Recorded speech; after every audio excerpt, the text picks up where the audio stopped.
Hello everyone, welcome back to the channel.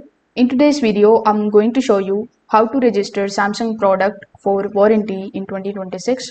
So in order to do it, first of all, you need to come here on the Samsung's official product registration page, or you can also open the Samsung members application on your device. So the registration page link is this samsung.com/us/support/register-product. So I will try to put the link of this URL in the description box below. So when you land here on this particular page, you just have to click on this button that says sign in to start registration. Now, as soon as you do this, you will be landed on the Samsung account creation page. So over here, you first of all have to create your account. Your Samsung account is required to manage registered products and warranty services.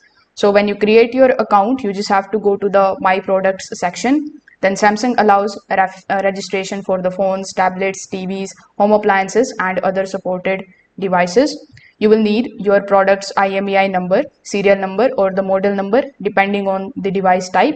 The phones or the cellular tablets has IMEI number, and the Wi-Fi devices or appliances use serial numbers and the model numbers. So you can usually find this information on the product label, settings menu, and packaging box. So for warranty verification, Samsung may request your purchase receipt or invoice. So you need to simply upload a clear copy showing the retailer's name, purchase date, product details, and this is going to help confirm your warranty period.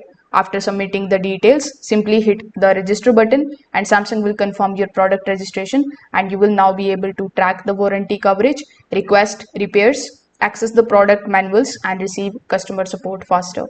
If this video helped you out, make sure that you like this video and subscribe to the channel. Thanks for watching.